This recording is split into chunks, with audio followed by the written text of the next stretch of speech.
Acho que agora está.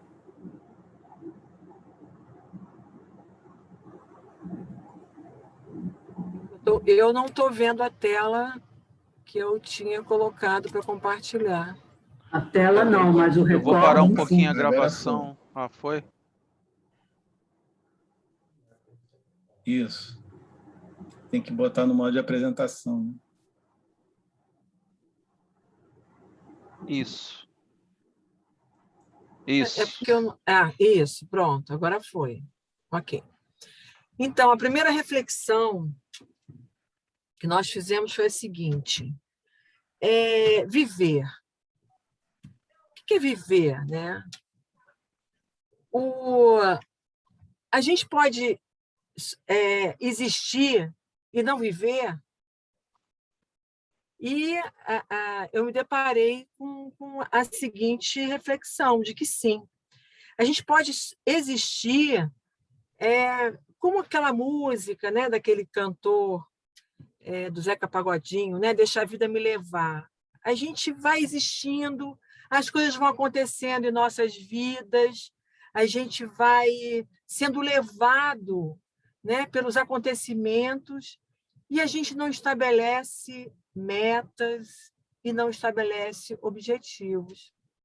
Porque viver consiste em a gente compreender que nós temos uma finalidade na nossa vida terrena, de que nós temos que trabalhar em nós as dificuldades que trazemos interiormente e sairmos melhores do que chegamos.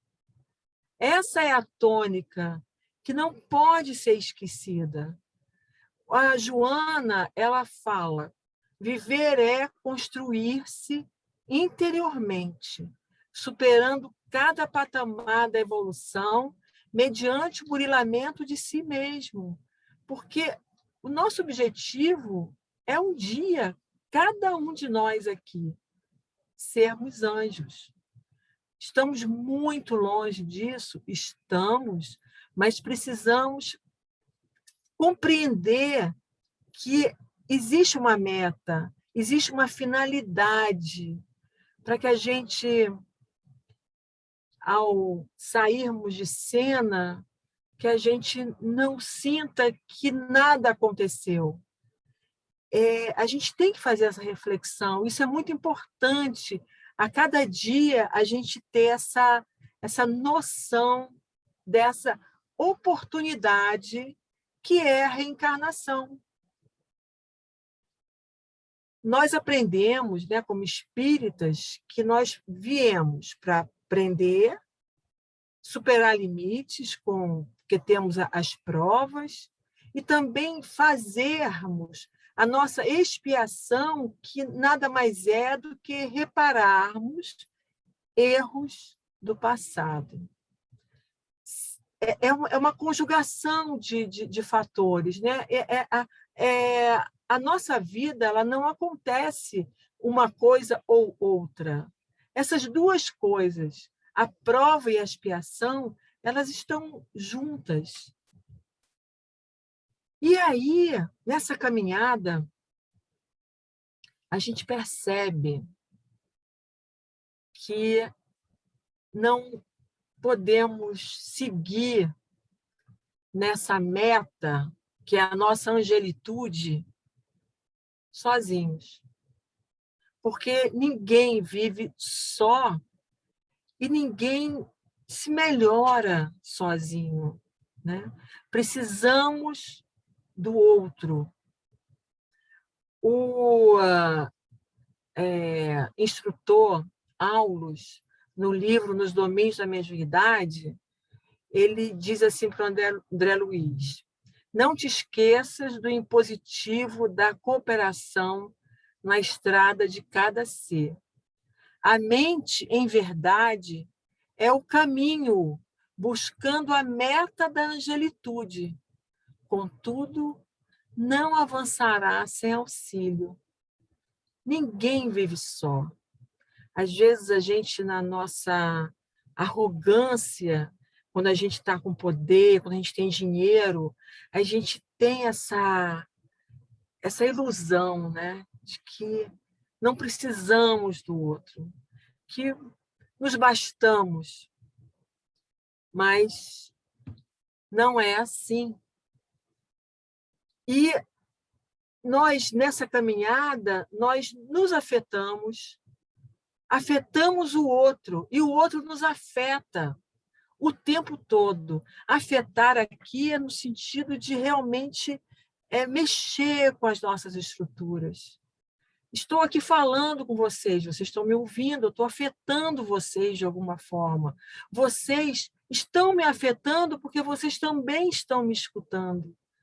E assim é o tempo todo no mundo.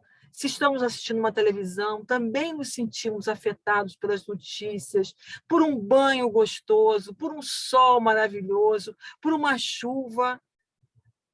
É assim que a gente consegue seguir vivendo, né?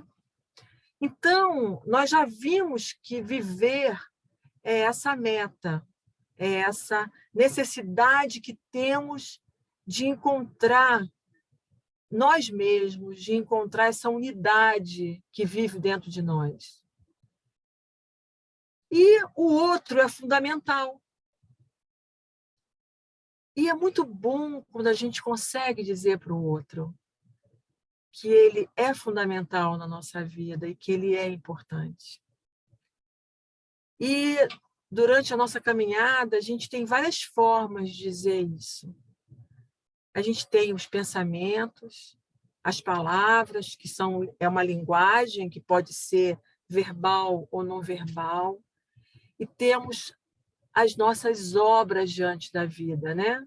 Jesus falou que nos conheceria, né, mediante as nossas obras, e cada um segundo as suas obras, porque as obras coroam todo esse caminhar, desse dizer. Na realidade, nós vivemos para dizer alguma coisa ao nosso próximo e a nós mesmos. Então, nós vamos começar pelo pensamento, porque podemos dizer alguma coisa ao outro pelo pensamento. Mas o que é o pensamento? O pensamento, ele é um atributo do espírito. E o nosso irmão Emmanuel, no livro Pensamento e Vida, ele nos diz que o pensamento, ele é uma força eletromagnética. Essa força, ela vai formar uma direção, ela vai ter uma forma, ela vai ter... o pensamento, ele é um atributo do espírito que dá forma a tudo aquilo que a gente entende do nosso exterior. O nosso planeta Terra, ele é a expressão do pensamento do Cristo. O universo é a expressão do pensamento do nosso Pai. E nós também somos a expressão do nosso pensamento, cada um de nós, porque nós co-criamos, né? Ou criamos, né? Porque criador mesmo, só Deus, mas nós criamos imagens, e ao criarmos imagens, a gente cria a vida. Então, o que acontece? Dentro dessa conjugação, né, dessa força eletromagnética, o pensamento, ele se constitui em ondas. Essas ondas eletromagnéticas, já dissemos, ela tem uma força criadora. E ela tem também uma questão que a radiação dela, do nosso pensamento, está acima da velocidade da luz, que a velocidade da luz 300 mil quilômetros por segundo. Se nós aqui, que estamos aqui reunidos, pensarmos na nossa casa, nossa querida casa material, se nós fecharmos os olhos e nós pensarmos em visitar a nossa casa mentalmente, a gente vai e volta em menos de um segundo. O nosso pensamento é capaz de atingir, né, essa nossa intenção. Engraçado, alguma coisa acontece que trava agora aqui. Move o cursor para dentro do slide que vai funcionar. Bem, nosso pensamento, nós já vimos que ele, então, é formado dessas ondas eletromagnéticas, não é isso?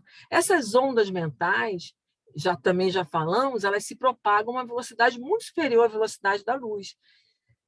E quando duas ondas se propagam no espaço, no mesmo tempo, vibrando na mesma frequência, elas se somam, gerando uma única onda resultante. Os espíritos superiores, eles vibram em alta frequência. Por quê? Porque eles já se trabalharam anteriormente. Então, eles já desenvolveram as virtudes que nós precisamos desenvolver para um dia chegarmos à angelitude.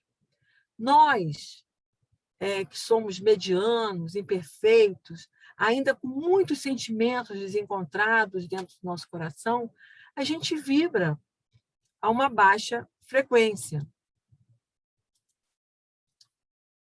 E o que acontece? Eu achei muito interessante, assim, nós já tivemos uma aula sobre isso e eu não tinha compreendido bem. Agora eu compreendi melhor e espero passar para vocês, para aqueles que não compreenderam. Existe na física essa interferência de ondas construtivas e destrutivas. Construtiva não quer dizer que elas sejam boas, e destrutiva também não quer dizer que elas sejam ruins. Tá? O que acontece é que quando duas ondas estão vibrando na mesma frequência, existe uma onda resultante que vai fazer com que essa frequência, essa vibração, ela fique mais poderosa. Por essa razão que nós fazemos uma vibração ao final da nossa reunião aqui pública, por essa razão que nós fazemos trabalhos de irradiação para os sofredores. Mas, da mesma forma como a gente pode fazer isso para o bem, a gente pode fazer isso para o mal. E essa interferência vai ser construtiva, não no sentido do bem. Ela é construtiva no sentido de que existe uma soma. E aí, o que acontece? O que acontece com as ondas destrutivas, que também é muito importante a gente entender? Quando uma pessoa não está vibrando de uma forma boa, de uma forma ruim, se tem uma outra pessoa, um obsessor, por exemplo, um obsessor vibrando, né, de uma forma ruim, se a gente faz uma prece, se a gente conjuga nossos esforços para suplantar aquele pensamento, a gente anula aquele pensamento do obsessor. E aí nós dizemos, então, que essa interferência ela é destrutiva, mas não que ela seja ruim. Ela é boa nesse caso, ela é benéfica. Mas para a gente entender como é que se dá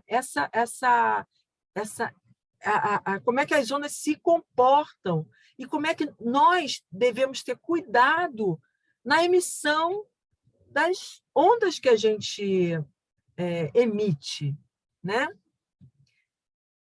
O que vai estabelecer a frequência das nossas ondas mentais? Vai ser a qualidade, o valor dos nossos pensamentos. Porque o nosso pensamento ele não tem um valor específico. Quem vai dar o valor, quem vai dar qualidade ao nosso pensamento são os nossos sentimentos. Que às vezes a gente pensa assim, sentimento é uma coisa do coração. Não. O sentimento é algo que a gente pode adquirir com o nosso pensamento refletindo e valorando as experiências que a gente teve e que a gente tem. Então, cada pessoa vai dar um determinado evento, um determinado tipo de sentimento. Então, se nós aliarmos ao nosso pensamento sentimentos de amor, o que vai acontecer? Sentimentos de coragem, o que vai acontecer? A gente vai ser capaz de interferir mais nessa realidade, que no início ela é psíquica e depois ela se torna material, porque o outro sente. Nós não falamos antes que nós somos afetados o tempo todo. Então, a gente tem que prestar atenção ao que a gente pensa e ao que a gente sente. Isso, às vezes, é muito doloroso. Por quê? Porque, como a gente não tem só bons pensamentos, a gente não tem só bons sentimentos, às vezes a gente vai ter que lidar com essa realidade que habita em nós. Mas a gente tem que ser corajoso. Corajoso para entender que a gente está tendo aquele sentimento, aquele pensamento naquele momento. E aí fazer como as ondas mentais, né, na física nos ensinam. Vamos virar a chave para que esse pensamento e esse sentimento ele seja, vamos dizer assim, haja uma interferência que anule aquele pensamento negativo, aquele sentimento negativo. Isso não quer dizer que nós vamos poder fazer isso com todos os sentimentos e pensamentos negativos que temos dentro de nós. Nós ainda vamos precisar de muitas encarnações para conseguir isso. Mas saber que esse é o caminho já é uma coisa muito boa. A gente não ter medo de nós mesmos, de quem somos de verdade, já é uma coisa muito boa. Porque quando a gente pensa que a gente está num lugar que a gente não está, fica mais difícil mudar. E aí, nós vamos agora para a palavra, que é também uma forma de dizer. Nós falamos do pensamento, porque o pensamento é uma forma de dizer. Quando pensamos com carinho, quando pensamos com gratidão, nós estamos dizendo alguma coisa para o próximo. Mas também nós podemos dizer coisas boas para o nosso próximo, dizer que ele é importante na nossa vida, através da palavra. A palavra ela tem muita força. Eu acho que todos já viram, né, aquele experimento daquele filme Quem Somos Nós, em que, na realidade, tem aquele... eu não sei se ele é um físico, não sei o que ele é, mas ele, na realidade, ele coloca, através do pensamento, ele vai dizendo palavras para as moléculas da água, né? E elas vão tomando formas. Isso acontece também conosco. A nossa palavra, ela é muito importante, porque ela é um poderoso veículo de comunicação. E, às vezes, a gente erra muito, principalmente na educação dos nossos filhos. Principalmente. Hoje, a psicologia positiva está trazendo a importância que é a disciplina, mas a disciplina com amor. E, às vezes, a gente, na educação, a gente vai em cima do negativo. Não faça isso. Pense no que você disse. Reflita. É duro. E isso tem uma consequência para o futuro daquela criança, quando ele se torna um adulto. E cada vez mais está comprovado que, ao nos dirigirmos às crianças, principalmente até os 7 anos, incentivando, mostrando que elas erraram porque elas não conhecem o certo e o errado, mas levando elas a fazerem essa diferença de uma forma amorosa, é muito, muito melhor. Essas crianças, elas têm um outro potencial quando ficam adultas. Bem, Joana de Ângeles, ela nos diz assim: a boa palavra ergue e consola, ensina e corrige, ampara e salva. A má palavra envenena e mata, enlouquece e fulmina, desequilibra e arma de ódio. Muitos falam sem pensar, gerando antipatias e fomentando crimes. Outros pensam sem falar e perdem as oportunidades edificantes de sustentar o ideal do bem e da vida. Falar por falar expressa desequilíbrio, tanto quanto calar sempre denota doentia introspecção. A gente, às vezes, fala assim, de uma forma muito irresponsável na nossa vida cotidiana. Mas é um aprendizado. A gente tem que procurar entender e ir de encontro a essa ferramenta maravilhosa, mas para o bem. É muito importante que a gente se aproprie da palavra, sempre buscando bons objetivos, que ela tem uma finalidade de erguer, de amparar, como disse a Joana. E nada melhor do que você dizer, né, com todas as letras, para o seu filho, para a sua esposa, né, para os seus amigos, o quanto eles são importantes na sua vida. É muito triste, às vezes, tem pais que nunca disseram eu te amo para um filho, nunca tiveram condição de olhar e dizer quanto eles já ensinaram também aos pais, né? O quanto eles são importantes, o quanto eles foram fundamentais para que houvesse aquela luta pela vida, porque a educação de um filho nos traz isso, né?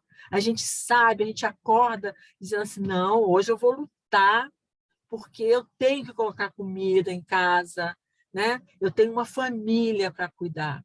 Mas, às vezes, a gente faz todos esses atos, mas a gente tem dificuldade de abrir o nosso coração. Eu penso que existe muito a questão cultural, principalmente no filho homem, com o filho homem. Eu acho que, às vezes, do pai para o filho homem, né? Às vezes, existe assim, um desconforto, não sei, uma situação assim que é percebível isso assim, na nossa experiência de vida, né? Mas eu penso que nós, espíritas, a gente tem que estar à frente, superar essas dificuldades que a cultura, às vezes, nos impõe, né? Pelo machismo, talvez por achar que dizer isso é uma fraqueza, mas, com certeza, é muito bom um filho escutar, né, de um pai que ele é importante na sua vida. Também podemos dizer, né? Nós estamos falando agora do dizer, de como é que a gente vai dizer. A gente já falou, a gente pode dizer por pensamentos, a gente pode dizer por palavras, e a gente também pode dizer por obras. Se a gente não consegue falar, é muito importante que a gente haja, né? Que a gente consiga dizer para o próximo o quanto é importante que ele se constitua, o quanto é importante que para a criança que ela esteja limpa, que ela estude, que ela aprenda, o quanto isso nos faz bem. E nós, filhos, em relação aos nossos pais, Como é importante a gente olhar para um pai, para uma mãe e dizer de todo o nosso coração o quanto eles são importantes em nossa vida, o quanto eles contribuem e contribuíram para a nossa jornada. Como é bom a gente dizer para um companheiro, para uma companheira, como é bom eles estarem conosco. Às vezes, tem casais que já vivem há 50, 60 anos e que perdem essa ligação, né? De fazer as coisas juntos. Às vezes, cozinhar juntos. Eu coloquei aqui uma horta, mas que é uma coisa bacana, né? Isso também é dizer, né? Um casal que trabalhe junto, que esteja engajado junto no mesmo objetivo de vida. Como é bom a gente receber, porque nós somos seres humanos e nós precisamos receber esse feedback. Isso nos faz bem, isso enche o nosso coração de alegria, nos traz assim, potência. E eu penso que por isso que é importante a gente falar para o outro, por isso que é importante a gente se desarmar, lembrando sempre que dizer por dizer não vale, né? Dizer eu gosto de você por dizer não vale.